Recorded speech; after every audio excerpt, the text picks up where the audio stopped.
homeschooling mom to 4, chaos coordinator since 2009. I currently am in my 4th year of homeschooling my kids. I have a 7th grader, a 2nd grader, kindergartner, and a toddler that likes to keep things interesting.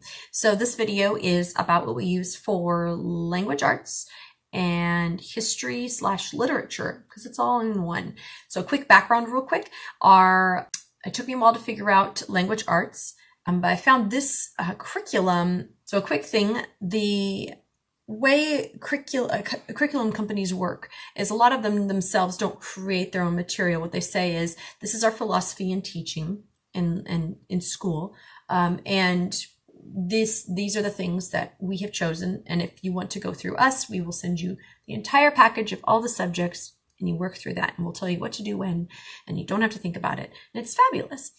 Me being a former teacher, my 2 passions are languages and curriculum building. I love curriculum building. So I, just from the start, I had what I wanted, my 3rd grader, going into 4th grader at the time, how she learned. And so I kind of catered things to her.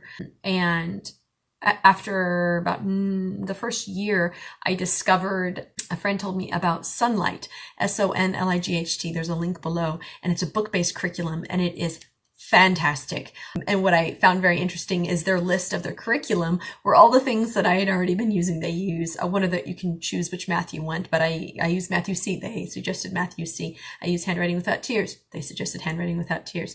They are book-based, which I love, especially for my bookworms. And all the books are Caldecott, Newbery, older books. It just really jived with me. So I said, I'm going to see what they have. And after a while, I just, I took a few sips of the Kool-Aid and I was just like, this is awesome. Just drink the whole thing, right? I chugged it.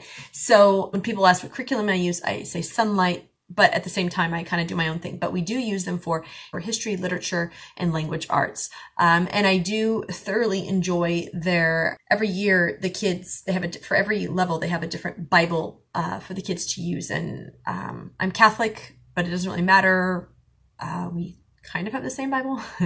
That's another video. I'm not going to go into that. Anyway, but what I really love is even for the little kids, there's like a different one. And then my 2nd grader, they tell you, hey, have them read this chapter in the Bible, have this chapter in the Bible, and it's great. So she's working her way through.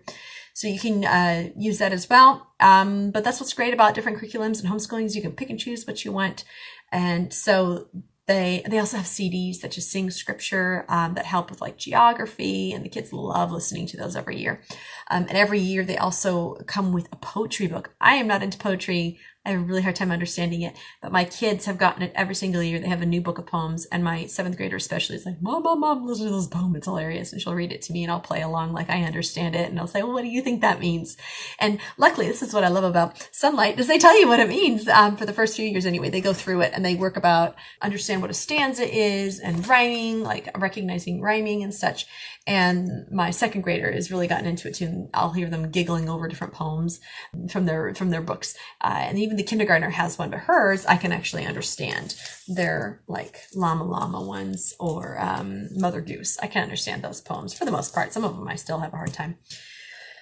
So what this curriculum does is it ties history and literature together. So they read their way through history. This is the list that my 7th grader is reading just this year.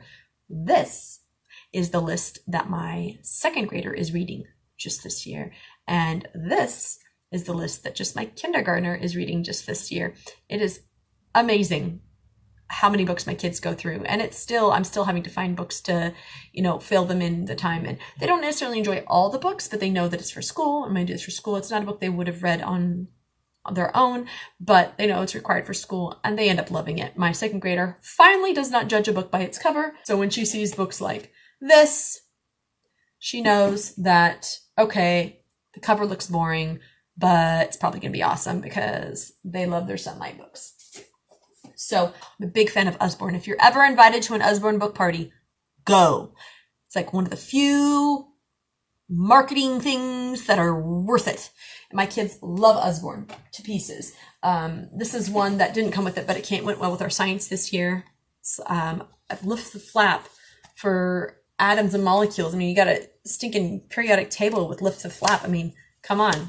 books that they have. That's just so cool. This book, for instance, is the Usborne Book of World History, or the Usborne Book Time Traveler, Living Long Ago, or the all-time favorite. This is the one that my second grader loved to death and would always read ahead and read over and over again. And now my kindergartner reads it and then she screams because her sister is reading it. It's Living Long Ago. It's one of the Usborne books. Love Usborne. Sunlight uses a lot of Usborne books, but what I finally invested in was their language arts program, and it is just little by little by little by little. And who I heard it from is, I have her link below. She's much bigger than me, and pretty much I've learned everything that I've learned about being a homeschooling mom. I've learned from her. She's fantastic. We run our house pretty much like her, just half the size. She's got 11 kids. Our tribe of many. I love you, Sarah. Anyway, so this is, she recommended it and we use it and it works great. And her kids, she has ones in high school and she said, the program works. They're fantastic writers. I didn't do it. They're great. And I'm seeing already reaping the benefits. My second grader, she has this big old checkbox. Did I fight with mom? Once she checks that off, then she complies.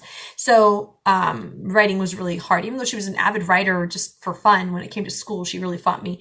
And it was really cool. I put together a folder of all their writings from last year, and they had so much fun looking through it, and she really got to see how far she came in just 1 year.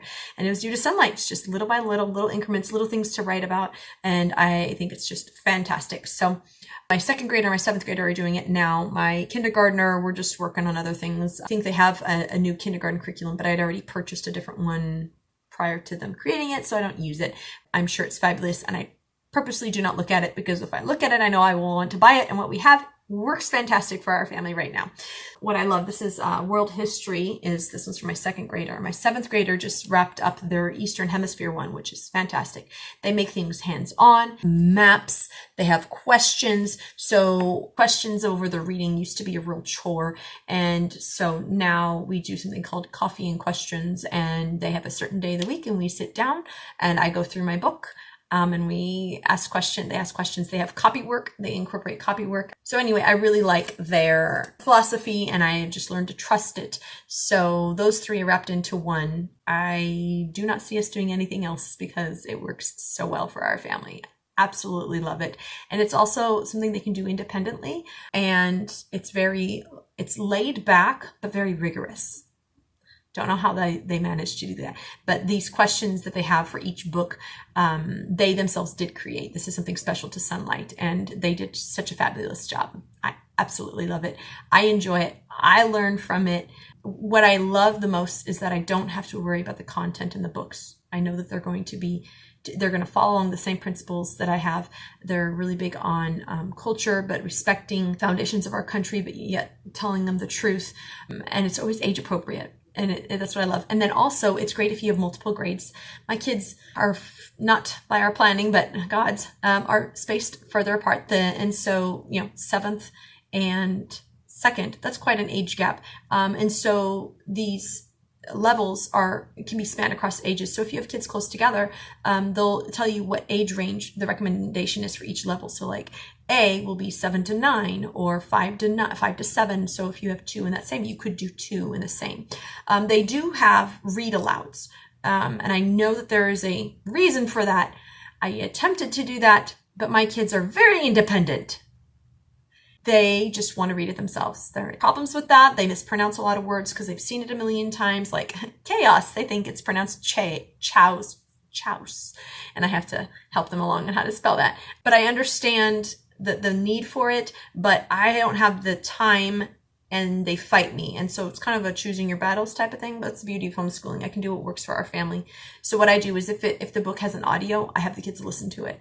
And if it doesn't have an audio, I give them the option of reading it themselves or working through it with me. And I think I've read half of one book.